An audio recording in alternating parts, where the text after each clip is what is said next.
Moments away, the President of the United States set to address world leaders at the United Nations General Assembly. We will keep an eye on it. We've got cameras in the room right now. Looks like the President approaching the podium now. Let's watch. Of the General Assembly, I have the honor to welcome to the United Nations His Excellency Joseph R. Biden Jr., President of the United States of America, and to invite him to address the Assembly. Mr. President, Mr. Secretary General, my fellow delegates, to all those who dedicate themselves to this noble mission of this institution, it's my honor to speak to you for the first time as President of the United States. We meet this year in a moment of intermingled with great pain and extraordinary possibility. We've lost so much to this devastating pandemic that continues to claim lives around the world and impact so much on our existence.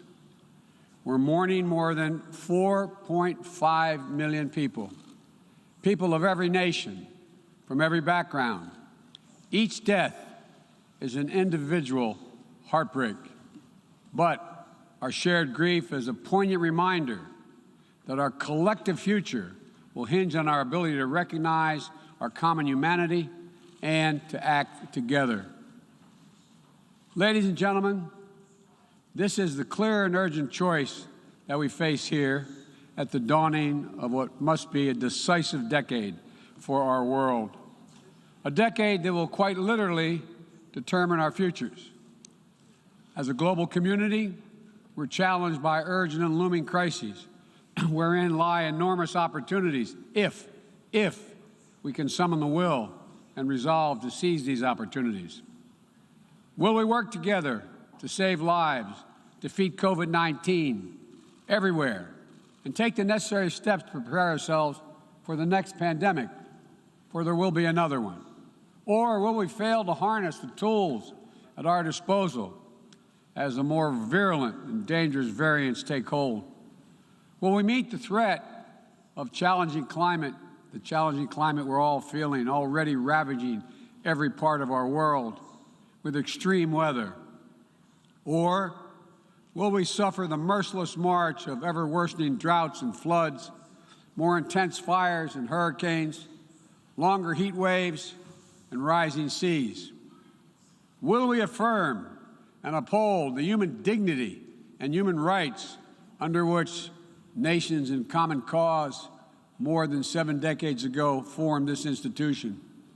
Will we apply and strengthen the core tenets of the international system, including the UN Charter and the Universal Declaration of Human Rights, as we seek to shape the emergence of new technologies and deter new threats? Or will we allow those universal principles to be trampled and twisted in the pursuit of naked political power? In my view, how we answer these questions in this moment, whether we choose to fight for our shared future or not, will reverberate for generations yet to come. Simply put, we stand, in my view, at an inflection point in history. And I'm here today to share with you how the United States intends to work with partners and allies to answer these questions, and the commitment of my new administration to help lead the world toward a more peaceful, prosperous future for all people. Instead of continuing to fight the wars of the past, we are fixing our eyes on devoting our resources to the challenges that hold the keys to our collective future. Ending this pandemic, addressing the climate crisis, managing the shifts in global power dynamics, shaping the rules of the world on vital issues like trade, cyber, and emerging technologies, and facing the threat of terrorism as it stands today.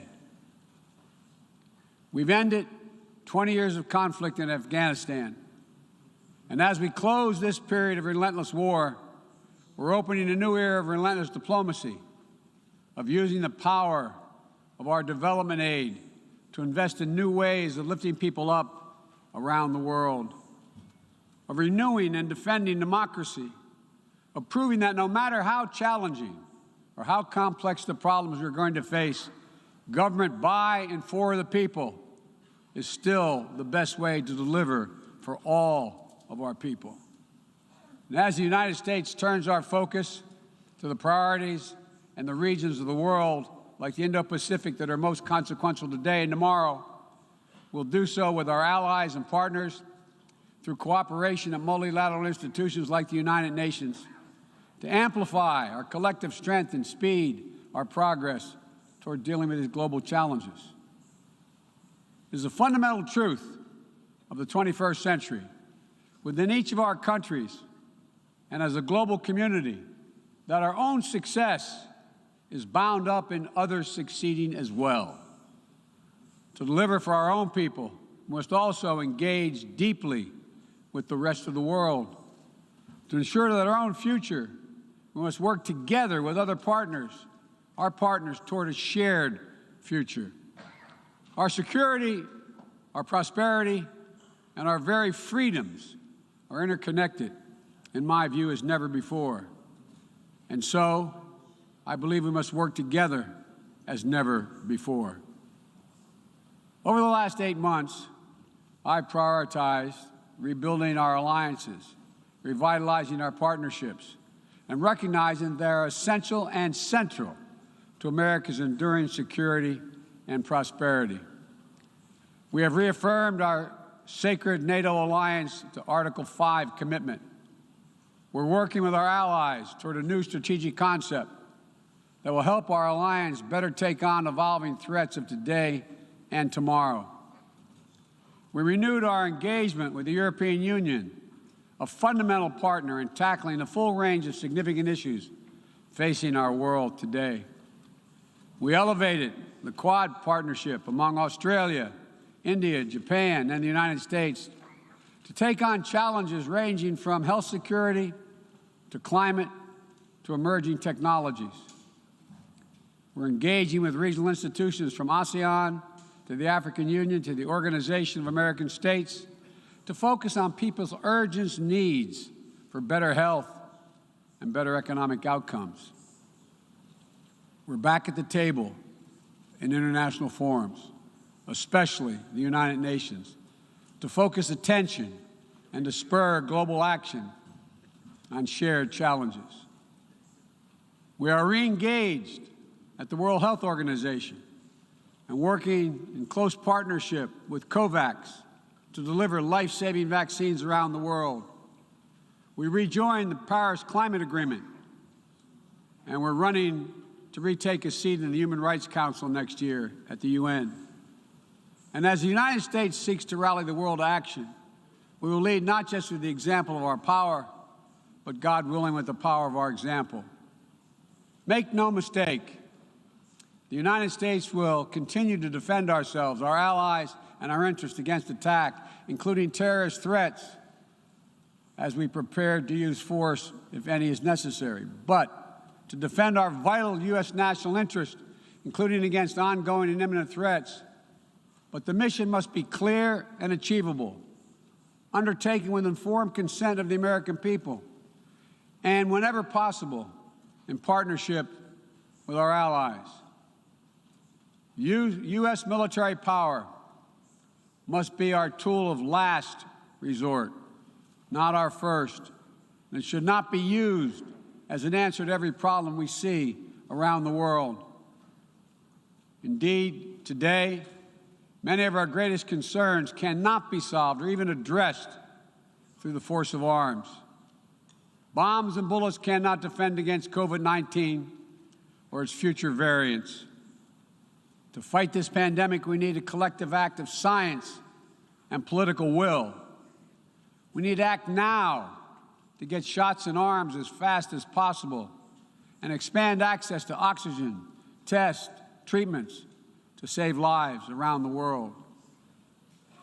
And for the future, we need to create a new mechanism to finance global health security that builds on our existing development assistance and global health and a global health threat council that is armed with the tools we need to monitor and identify emerging pandemics so that we can take immediate action. Already, the United States has put more than $15 billion toward the global COVID response.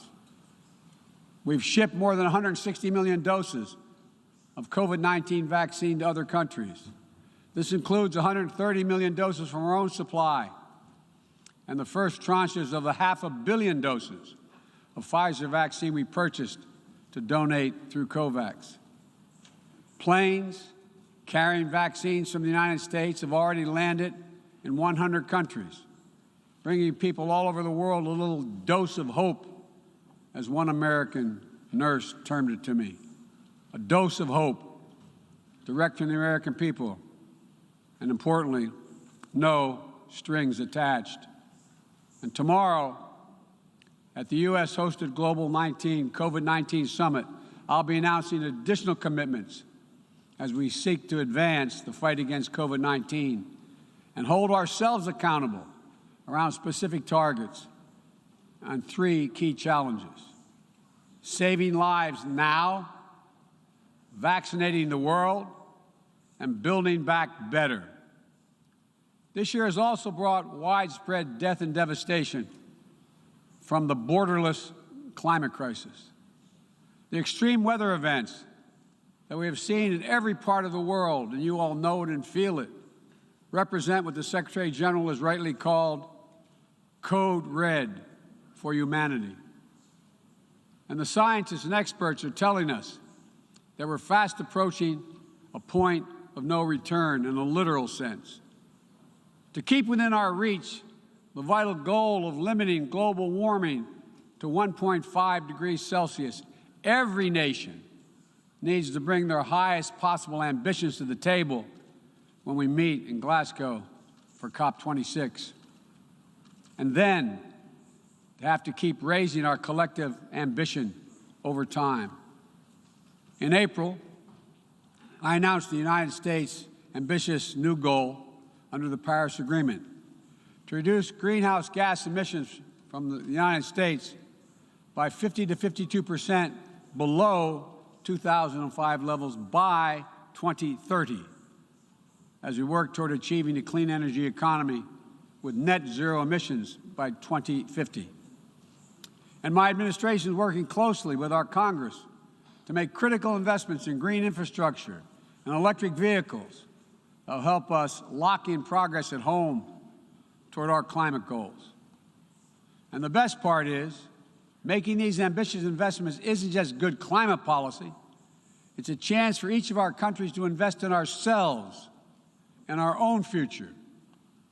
It's an enormous opportunity to create good-paying jobs for workers in each of our countries and to spur long-term economic growth that will improve the quality of life for all of our people. We also have to support the countries and people that will be hit the hardest and that have the fewest resources to help them adapt. In April, I announced the United States will double our public international financing to help developing nations tackle the climate crisis. And today, I'm proud to announce that we'll work with the Congress to double that number again, including for adaptation efforts. This will make the United States a leader in public climate finance, and with our added support, together with increased private capital and from other donors, we'll be able to meet the goal of mobilizing $100 billion to support climate action in developing nations. As we deal with these crises, we're also encountering a new era, an era of new technologies and possibilities that have potential to release and reshape every aspect of human existence. And it's up to all of us to determine whether these technologies are a force to empower people or to deepen repression. As new technologies continue to evolve, we'll work together with our democratic partners to ensure that new advances in areas from biotechnology to quantum computing, 5G, artificial intelligence, and more are used to lift people up, to solve problems, and advance human freedom, not to suppress dissent or target minority communities. And the United States intends to make a profound investment in research and innovation, working with countries at all stages of economic development to develop new tools and technologies to help us tackle the challenges of this second quarter of the 21st century and beyond. We're hardening our critical infrastructure against cyber attacks, disrupting ransomware networks, and working to establish clear rules of the road for all nations as it relates to cyberspace. We reserve the right to respond decisively to cyber attacks that threaten our people, our allies, or our interests. We will pursue new rules of global trade and economic growth that strive to level the playing field so that it's not artificially tipped in favor of any one country at the expense of others. And every nation has the right and opportunity to compete fairly. We will strive to ensure that basic labor rights, environmental safeguards, and intellectual property are protected, and that the benefits of globalization are shared broadly throughout all our societies. We'll continue to uphold the long-standing rules and norms that have formed the guardrails of international engagement for decades, that have been essential to the development of nations around the world. Bedrock commitments like freedom of navigation, adherence to international laws and treaties, support for arms control measures that reduce the risk and enhance transparency. Our approach is firmly grounded and fully consistent with the United Nations mission and the values we've agreed to when we drafted this charter. These are commitments we all made and that we're all bound to uphold. And as we strive to deal with these urgent challenges, whether they're long-standing or newly emerging, we must also deal with one another. All of the major powers of the world have a duty, in my view, to carefully manage their relationships so they do not tip from responsible competition to conflict. The United States will compete, and will compete vigorously, and lead with our values and our strength. We'll stand up for our allies and our friends and oppose attempts by stronger countries to dominate weaker ones, whether through changes to territory by force, economic coercion, technical exploitation, or disinformation. But we're not seeking, say it again, we are not seeking a new Cold War or a world divided into rigid blocs. The United States is ready to work with any nation that steps up and pursues peaceful resolution to shared challenges, even if we have intense disagreements in other areas, because we'll all suffer the consequences of our failure if we do not come together to address the urgent threats like COVID-19 and climate change, or enduring threats like nuclear proliferation. The United States remains committed to preventing Iran from gaining a nuclear weapon. We're working with the P5+1 to engage Iran diplomatically and to seek a return to JCPOA. We're prepared to return to full compliance if Iran does the same. Similarly, we seek serious and sustained diplomacy to pursue the complete denuclearization of the Korean Peninsula. We seek concrete progress toward an available plan with tangible commitments that would increase stability on the peninsula and in the region, as well as improve the lives of the people in the Democratic People's Republic of Korea. We must also remain vigilant to the threat of terror that terrorism poses to all our nations, whether emanating from distant regions of the world or in our own backyards. We know the bitter sting of terrorism. The bitter sting of terrorism is real. We've almost all experienced it. Last month, we lost 13 American heroes and almost 200 innocent Afghan civilians in a heinous terrorist attack at the Kabul airport. Those who commit acts of terrorism against us will continue to find a determined enemy in the United States. The world today is not the world of 2001, though. And the United States is not the same country we were when we were attacked on 9/11 20 years ago.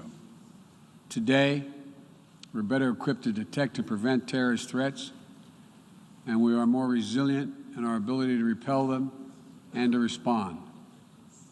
We know how to build effective partnerships to dismantle terrorist networks by targeting their financing and support systems, countering their propaganda, preventing their travel, as well as disrupting imminent attacks.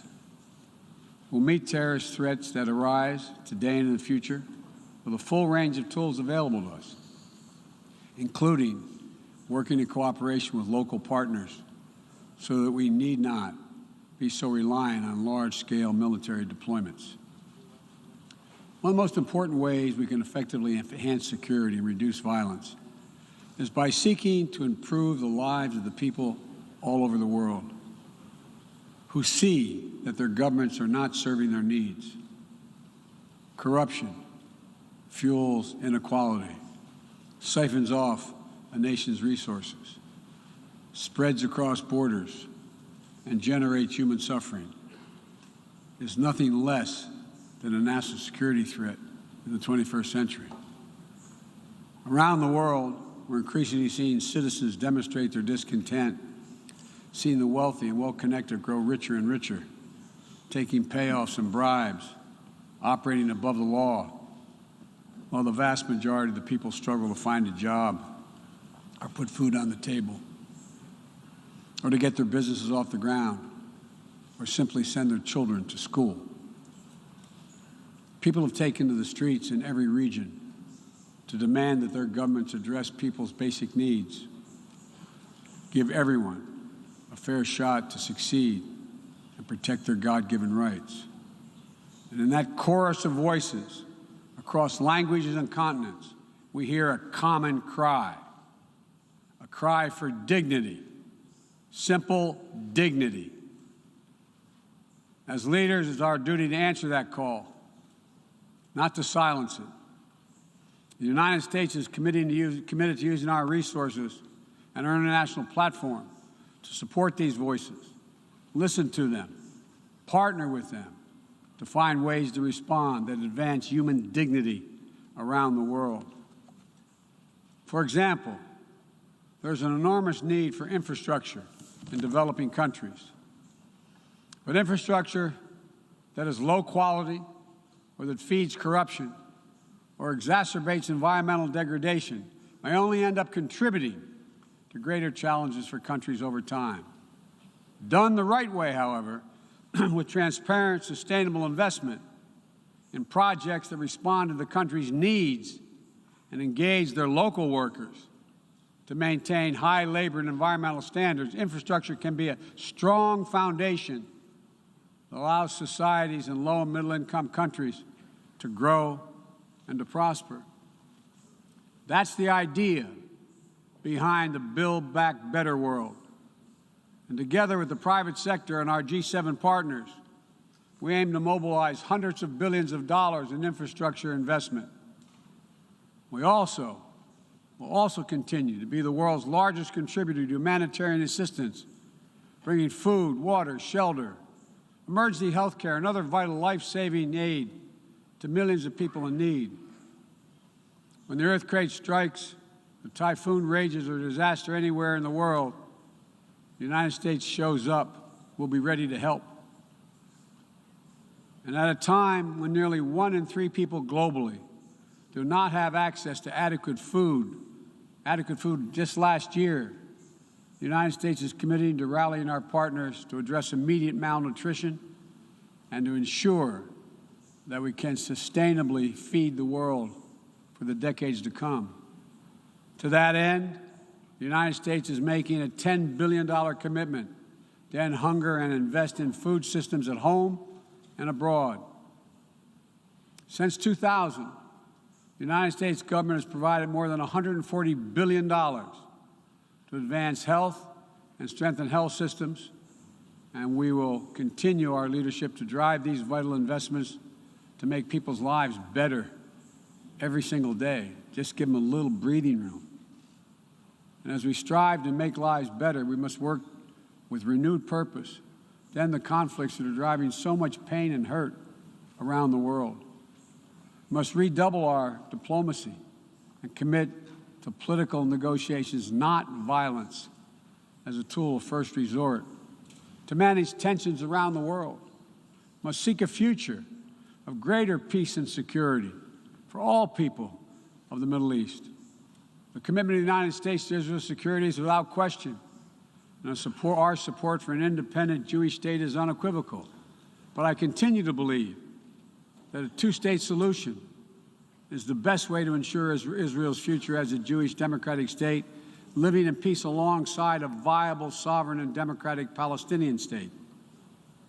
We're a long way from that goal at this moment, but we must never allow ourselves to give up on the possibility of progress. We cannot give up on solving raging civil conflicts, including in Ethiopia and Yemen, where fighting between warring parties is driving famine, horrific violence, human rights violations against civilians, including the unconscionable use of rape as a weapon of war. We'll continue to work with the international community to press for peace and bring an end to this suffering.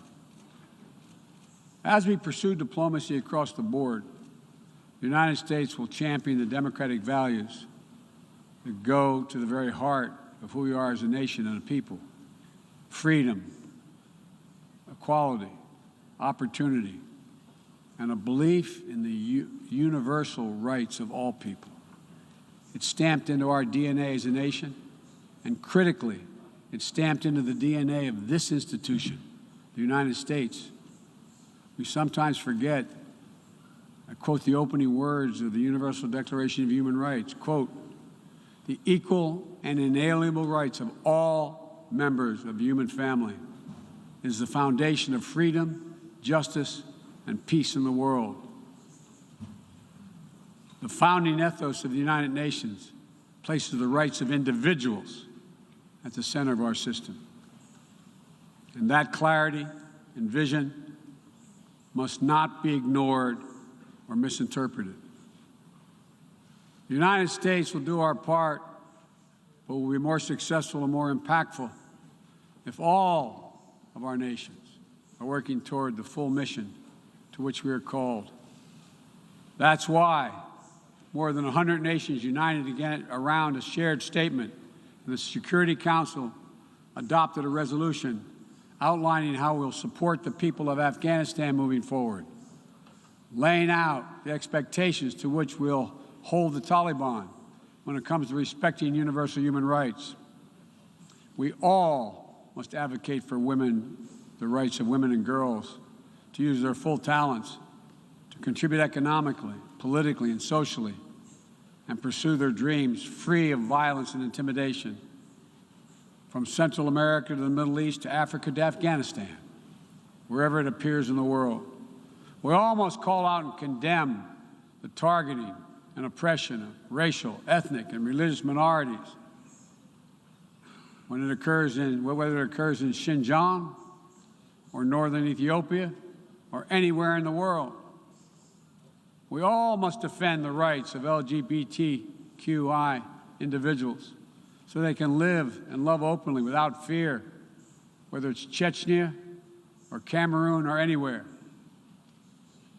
As we steer our nations toward this inflection point and work to meet today's fast-moving, cross-cutting challenges, let me be clear.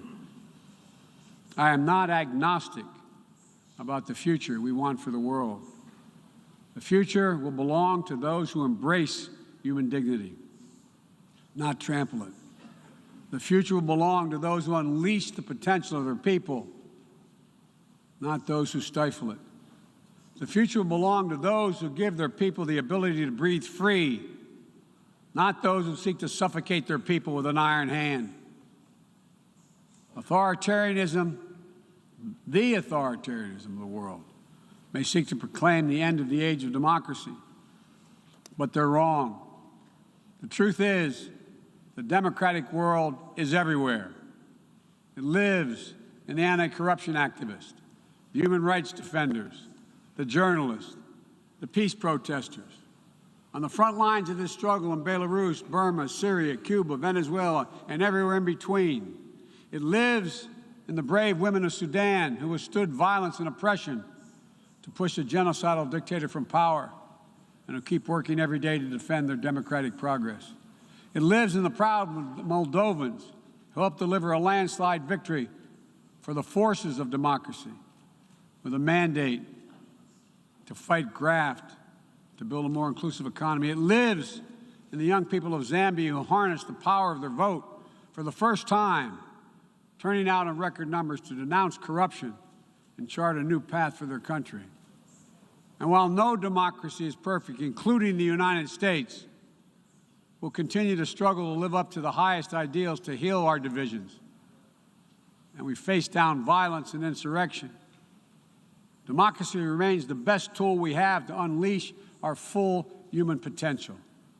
My fellow leaders, this is a moment where we must prove ourselves the equals of those who come before us, who with vision and values and determined faith in our collective future built our United Nations, broke the cycle of war and destruction, and laid the foundations for more than 7 decades of relative peace and growing global prosperity.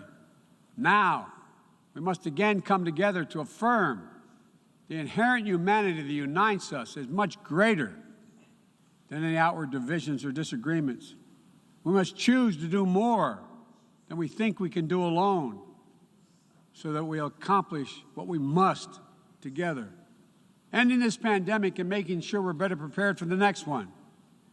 Staving off climate change and increasing our resilience to the impacts we already are seeing. Ensuring a future where technologies are a vital tool to solving human challenges and empowering human potential, not a source of greater strife and repression. These are the challenges that we will determine what the world looks like for our children and our grandchildren and what they'll inherit. We can only meet them by looking to the future. I stand here today for the first time in 20 years with the United States not at war. We've turned the page. All the unmatched strength, energy, and commitment, will, and resources of our nation are now fully and squarely focused on what's ahead of us, not what was behind. I know this. As we look ahead, we will lead. We will lead on all the greatest challenges of our time, from COVID to climate, peace and security, human dignity and human rights, but we will not go it alone. We will lead together with our allies and partners and in cooperation with all those who believe as we do that this is within our power to meet these challenges, to build a future that lifts all of our people and preserves this planet. But none of this is inevitable. It's a choice. And I can tell you where America stands. We will choose to build a better future. We, you and I, we have the will and capacity to make it better. Ladies and gentlemen, we cannot afford to waste any more time. Let's get to work. Let's make our better future now. We can do this. It's within our power and capacity. Thank you. God bless you all.